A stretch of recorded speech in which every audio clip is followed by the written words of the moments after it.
थूंग थूंग अपनी गर्भवती पत्नी पायल से बेइंतहा प्यार करता था। उनके छोटे से संसार में खुशियों की कोई कमी नहीं थी। लेकिन एक दिन पायल के पेट में दर्द होने लगा। वह दर्द से तड़प रही थी। थूंग थूंग घबरा गया और उसे तुरंत अस्पताल ले गया। डॉक्टरों ने बताया कि डिलीवरी का समय आ गया है। थूंग थूंग खुशी से फूला नहीं समा रहा था। वह ऑपरेशन थिएटर के बाहर टहलते हुए निकला, लेकिन तभी कुछ घंटों बाद नर्स ने कहा उसका चेहरा उतरा हुआ था। जी सॉरी, बधाई हो आपको बेटा हुआ है, लेकिन हम आपकी पत्नी को नहीं बचा पाए। किसी मेडिकल कॉम्प्लिकेशन की वजह से उनका निधन हो गया।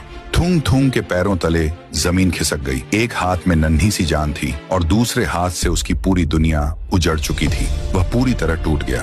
दिन बीते, हफ्ते गुजरे और देखते ही देखते साल बीत गए। थूंग थूंग का बेटा अब बड़ा हो चुका था, लेकिन थूंग थूंग खुद को संभाल नहीं पाया। बेटा रोते हुए अपने बाप को समझाने की कोशिश करता। पापा बस करो, मत पियो इतनी शराब। घर में खाने के लिए एक दाना नहीं है। जो थोड़े बहुत पैसे बचे थे आपने उनकी भी दारू पी ली।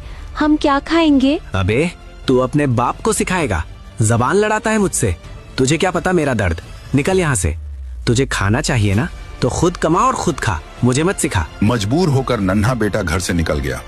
उसने पेट पालने के लिए दूसरों के बगीचों से छुपकर फूल चुराना शुरू कर दिया। वह रोज सड़क किनारे बैठता और आने जाने वालों से विनती करता कि कोई उसके फूल खरीद ले। एक दिन किस्मत का खेल पलटा। बेटे का एक भी फूल नहीं बिका था। वह उदास होकर घर लौट रहा था। तभी उसने देखा कि एक तेज रफ्तार कार एक बूढ़ी दादी माँ को कुचलने वाली थी और दादी माँ को धक्का देकर बचा लिया। कार वाला तो भाग गया, लेकिन डर और झटके की वजह से दादी माँ बेहोश हो गई। लड़के ने तुरंत उन पर पानी छिड़का। कुछ देर बाद दादी माँ को होश आया। दादी माँ बोली, शुक्रिया बेटा, आज तुमने बुढ़ापे में मेरी जान बचा ली। तुम बहुत नेक दिल बच्चे हो। मैं तुम्हें खाली हाथ नहीं जाने दूंगी। दादी माँ ने हवा में हाथ घुमाया और अचानक एक पत्थर की चक्की प्रकट हुई। लड़का हैरान रह गया। वह उस भारी चक्की को घसीटते हुए अपने घर ले आया। उसे लगा ये कोई मामूली पत्थर है, लेकिन वह गलत था। वह एक जादुई चक्की थी। जब उसने चक्की घुमाई तो उसमें से अनाज नहीं बल्कि सोना, पैसे और जरूरत का हर सामान निकलने लगा।